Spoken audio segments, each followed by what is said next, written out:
getting ready to go pick up Trevor, then we're gonna go pick up the mill.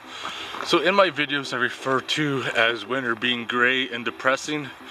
This is a perfect example how most days are in the winter here. They're gray and they're like this. But let's get this truck fired up and shoot.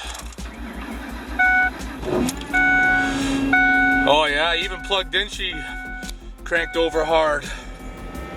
Minus 22 degrees. So the answer is yes. I did call the steel dealership about that BR600 short block, and in Canada they want $569, where the blower's like 650 bucks. So it's not even worth buying a motor for it. So I given myself 1 month. If I can find a motor used, I will get that thing going. Otherwise it's already in pieces. I'll just part it out. There's a bunch of police over at that overpass over there.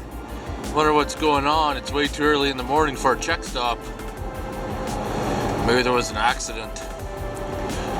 These overpasses are really bad for black ice in the winter time, and people go all over the place. Minutes away from fucking spending tons of more money. Got Trevor with? Help me unload all this shit once I'm done.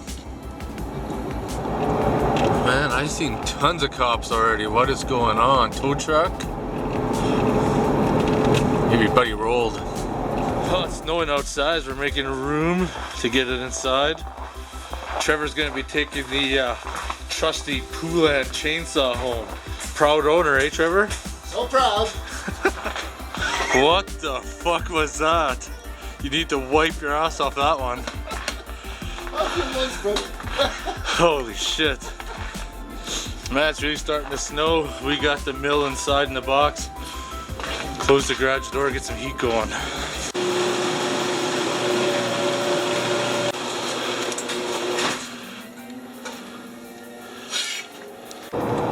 Man, look at this. This weather's getting ugly fast.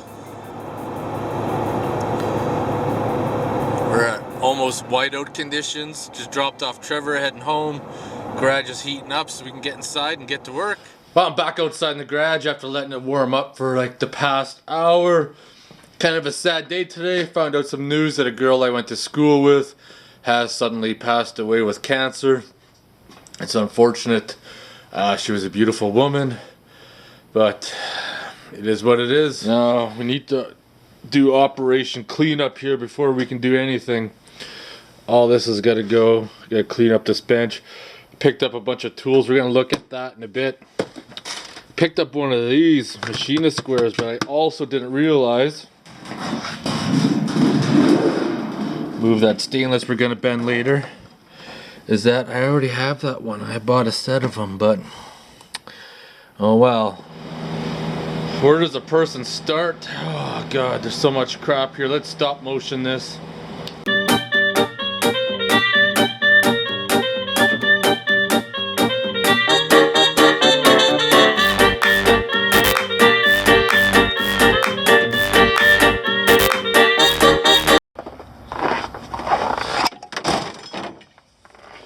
Goodbye, old grinder. Well, that's out of the way. Aubrey's giving me a case of beer for the drill press. This is cleared off now so we can bend the stainless, which is going to go from here to here. I was going to get a piece to fit in the corner, but it was cheaper to purchase that little sheet off them because it was, I wouldn't say the scrap bin, but miscellaneous bin. So otherwise I'd price it, like I said before, quite a bit more higher. So now we got to take some measurements and use the bender. Well, it looks like I almost got 6 3/8.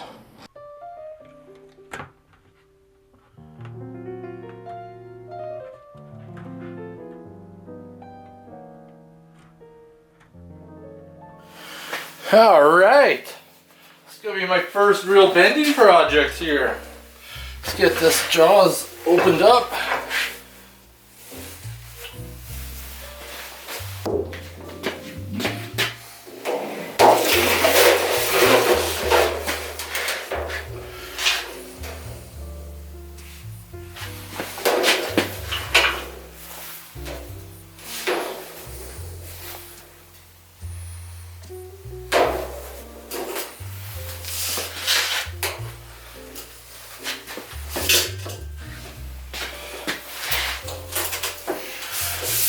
on my lines, I want to do some measurements. 3 inches.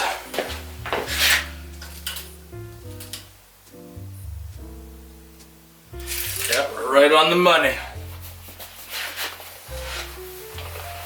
Moment of truth.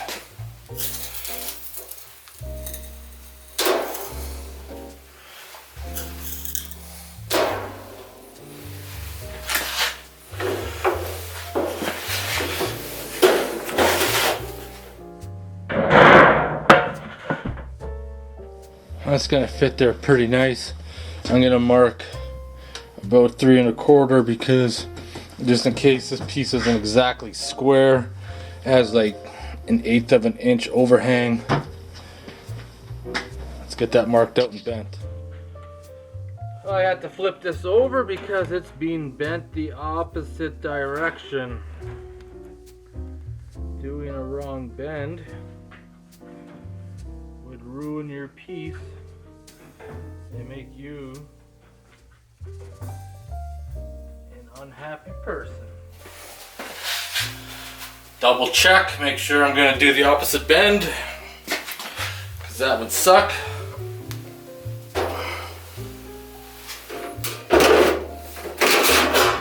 Note to self, pay attention how you bend it so you can get it out of the bender afterwards.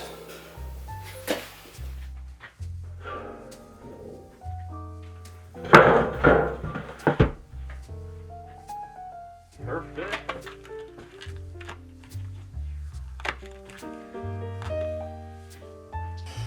Oh, I used to work for these guys a long time ago. Enerflow Industries, oil and gas company that got bought out by NOV. That is looking nice.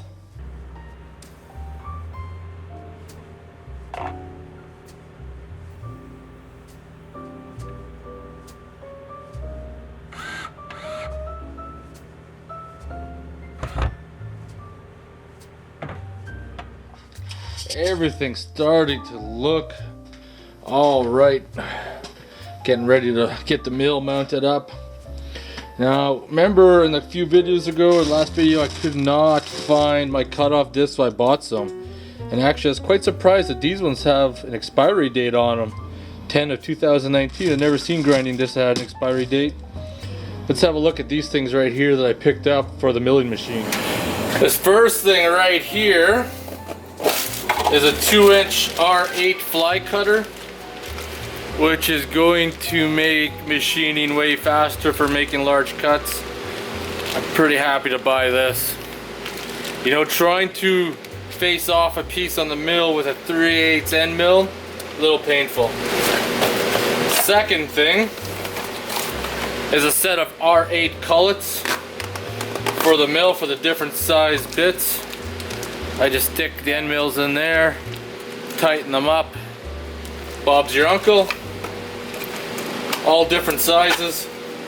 Basically the ones I only need are 1/4 inch, 3/8 and a half, but to buy them separate was almost as much money as getting a 6-pack. This was pretty expensive, so we'll have a look at this. Things you do need is a good milling machine vise. Not only will this one work good to hold some pieces, I can also loosen it, and it pivots as well. Well, let's get this box opened. We're not going to have this installed in this video because Trevor's coming back tomorrow. So, how does this thing work? I guess bend these tabs up and pull the top off. Well, we got the top off of her. Looks like a little tool chest in there. I like little treasure chests. Let's have a look at this. What's inside?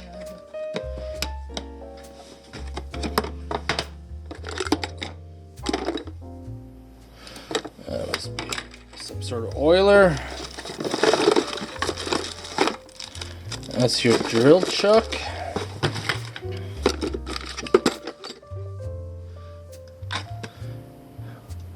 Zinji tools. Yeah, okay. Get right on that. Look at that wrench, eh? Ain't no snap-on. There she be in all its glory. Trevor will be here tomorrow to help me lift that on top of the bench. It's about 300 pounds. It's got a digital readout there, plus variable RPM. I am going to be pretty stoked to have this. Plus I also noticed on the back is that it's set up for cooling, which is good. Maybe I might get a little coolant pump, but in the meantime I might just have to get a hose and kind of let it drain down into that.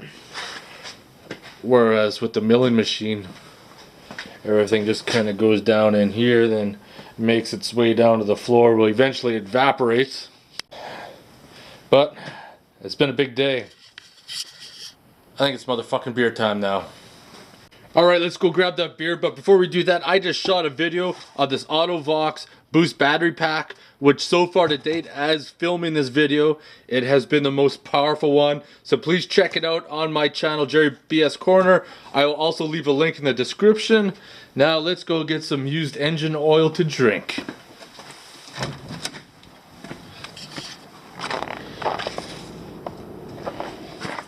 I'm not lying, here it is right here. Used, old engine oil, sorry, my bad, my mistake. Alright, it's motherfucking beer time. Old engine oil. I think I drank this once before and it tasted like ass.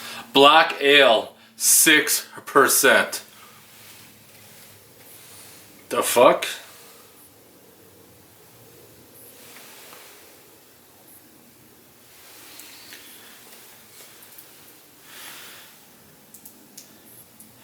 What is going on here?